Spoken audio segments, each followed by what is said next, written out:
I believe I speak for most people when I say that they would hate to see one of their inspirations go down like this and lie to the public. But that was the case when the allegations against Pyrocynical came out and destroyed the reputation of one of the most beloved people in the commentary and reviewing community. So without further ado, let's take a look at the Pyrocynical allegations.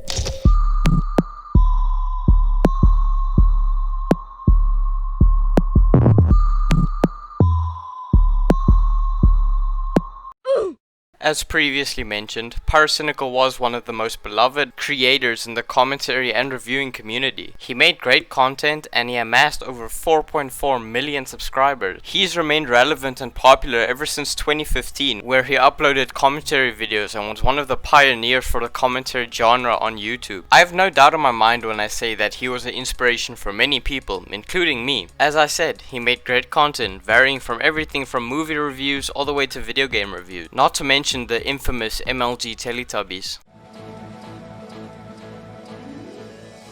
Over the hills and far away,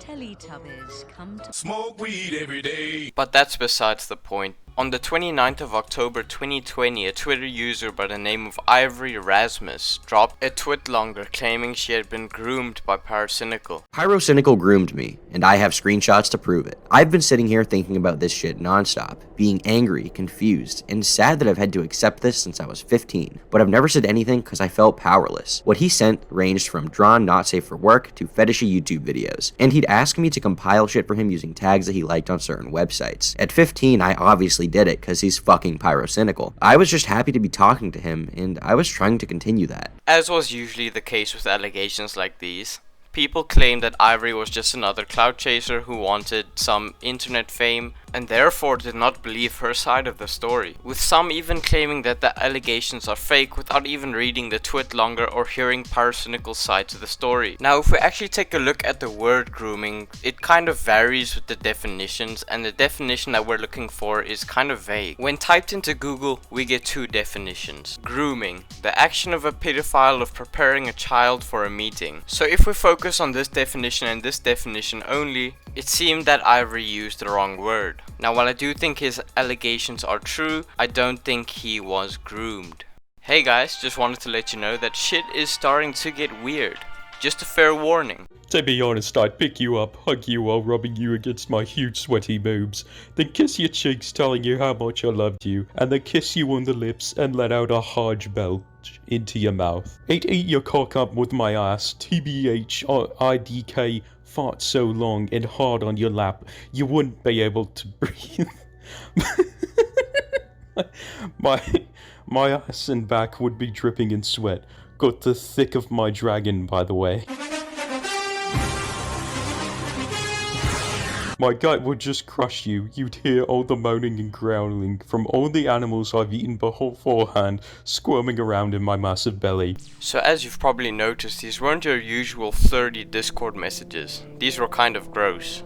Now, if you look besides those Discord messages, you see that Pyrocynical's name wasn't attached. In fact, it was replaced by a deleted user. As one would expect, this led more people to not believe that the allegations are true. This seemed to be exactly the case after I looked at the replies on his Twitter. Many stated their disbelief and proclaimed that they don't know that that was Pyro for sure on the Discord messages. And to be honest, that is a completely fair thing to question. As time went on, more and more people claimed that Pyro had also sent them fetishy art. I 100% believe this, based on my own interactions with the dude. I am definitely not happy to say that I got those vibes from him. I wouldn't accuse someone of anything without evidence, but this unfortunately sounds right on the money for his fan interactions. The same day, Ivory put out their final statement on the allegations in a tweet longer, giving more details about what happened and explaining all of their reasoning. I'd like to clarify that I'm not doing this for clout or public attention, and that I couldn't care less about that. This is a message to people who know Niall and know for a fact that this is true, but continue to stay silent. What matters to me is that there are multiple accounts of Pyrocynical abusing his power to be sexual with fans,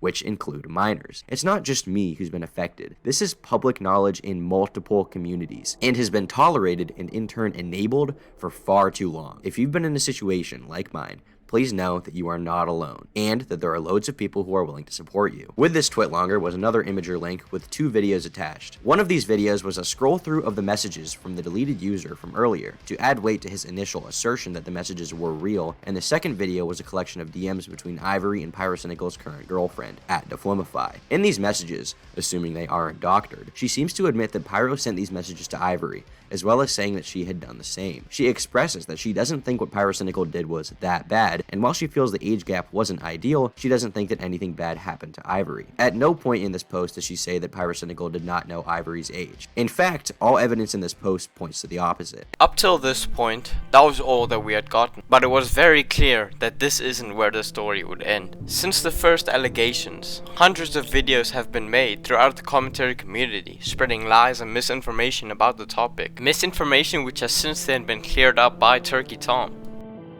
The allegations would very soon become the most talked about thing throughout the entire commentary community, with one of the largest creators making videos about the topic being Diesel Patches.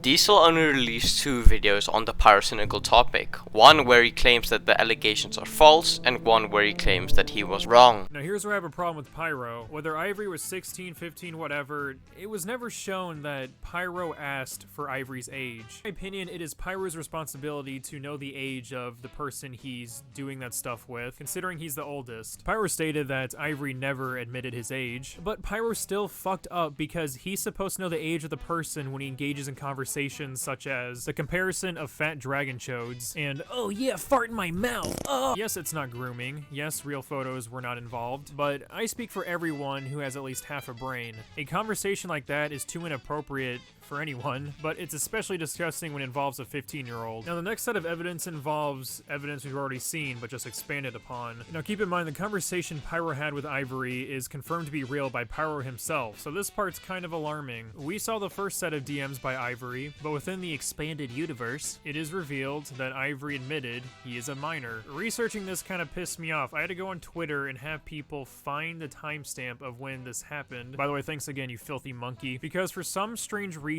Ivory thought it'd be a good idea to go all supersonic on the scrolling.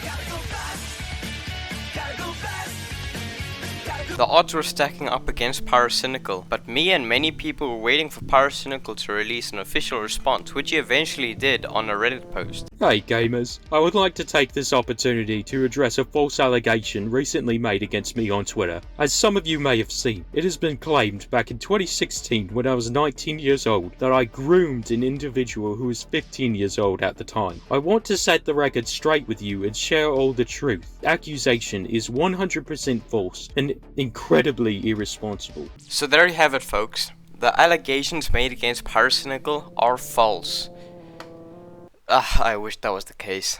It's actually the opposite. Pyrocynical lied through his Reddit post and many people believed him. I'm not a man of many words, so I'll let Turkey Tom explain this in his video. This Reddit post would be a quick turning point for the allegations, amassing nearly 25,000 upvotes and quickly being spread across YouTube and Twitter. People rejoiced, claiming that Pyrocynical had quickly and swiftly disproved the allegations, making this a clear case of yet another YouTuber being falsely accused of something which they did not do. I tweeted out a link to the Reddit thread at the time, letting everyone know about what had happened, and while my tweet itself was pretty neutral, most of the responses to it were anything but. Everyone quickly drew the conclusion that Pyro had redeemed himself and was cleared in the public eye. Simply a guy with some weird fetishes. This is untrue. It's hard to tell if most of these people read through his Reddit post, but Pyro didn't prove much of anything in it. His first move was to admit that the messages were real. Okay, well, no sweat. Sure, he's weird, but that doesn't mean he knew the age of Ivory at the time, right? He never once disclosed the fact that he was 15 at the time of these exchanges commenced. He didn't include his age in his bio until he was 16, but I was not on Twitter between 28th December 2016 until the 29th of June 2017. As I was suspended. He also included a few posts from people across Twitter claiming that Ivory lied about their age. What Pyro was doing here is building a case that Ivory Rasmus is not a credible source, and therefore, he is not to be trusted. Smart move. especially when you don't have anything else to swing back with. However, one quick look at Ivory's Twitter account from this time will reveal that he was very open about his age publicly on Twitter. I'm a 15-year-old shut-in who checks his phone a lot, but I hate how little kids bring a desk's worth of tech everywhere if possible. Well, okay, that's just proof that Ivory said his age a lot on Twitter. He could have been lying in other places, right? Pyro said that he was suspended on Twitter before Ivory turned 16, at which point he had put his age in his bio. I can see why Pyrocynical said this. It denies him of any culpability without needing solid proof. Was attaching screenshots of a few random people who said that Ivory had lied about his age pretty low? Yeah, sure. Was it also kind of weird that one of those people apologized for their entire thread and deleted it? Well, yeah, I mean,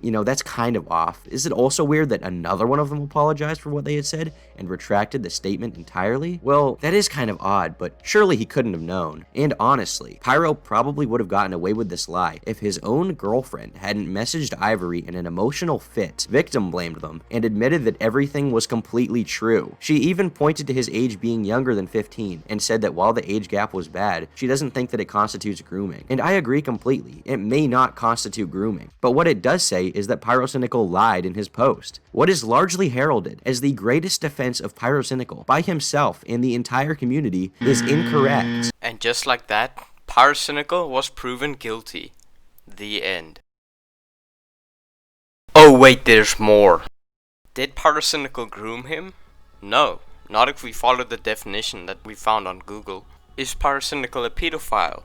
No, I don't think so at least. But he still knowingly and sexually talked with the 15-year-old on Discord, which is wrong. One of Pyrocynical's friends or colleagues at the time was Zaptai, who received his own case of false allegations which were disproven years later. What these two things have in common is that they happened around the same time. That time being 2016 to 2017, but Zaptai was cancelled off the internet for false allegations. Pyro is yet to be cancelled and is steadily losing subscribers. This will not signal the end of Pyro's career, but the ever-stacking evidence that keeps going against him is not looking good. Not to mention the fact that every day more and more evidence comes out against Nile. But what if I told you it keeps going? What if I told you that this wasn't the end of the allegations against Nile Pyrocynical? We'll just have to wait and see. Nigga.